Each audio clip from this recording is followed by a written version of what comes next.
Today we have the 2019 Audi A5. This vehicle has done just over 73,000 miles. It has an automatic transmission and a petrol fuel type.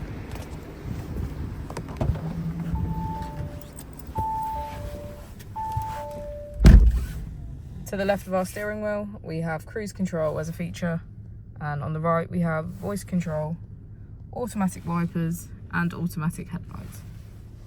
Moving on to our screen, we can access navigation, smartphone integration, radio and media.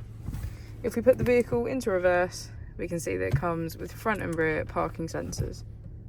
Just below our screen is our dual zone climate control with heated seats on either side.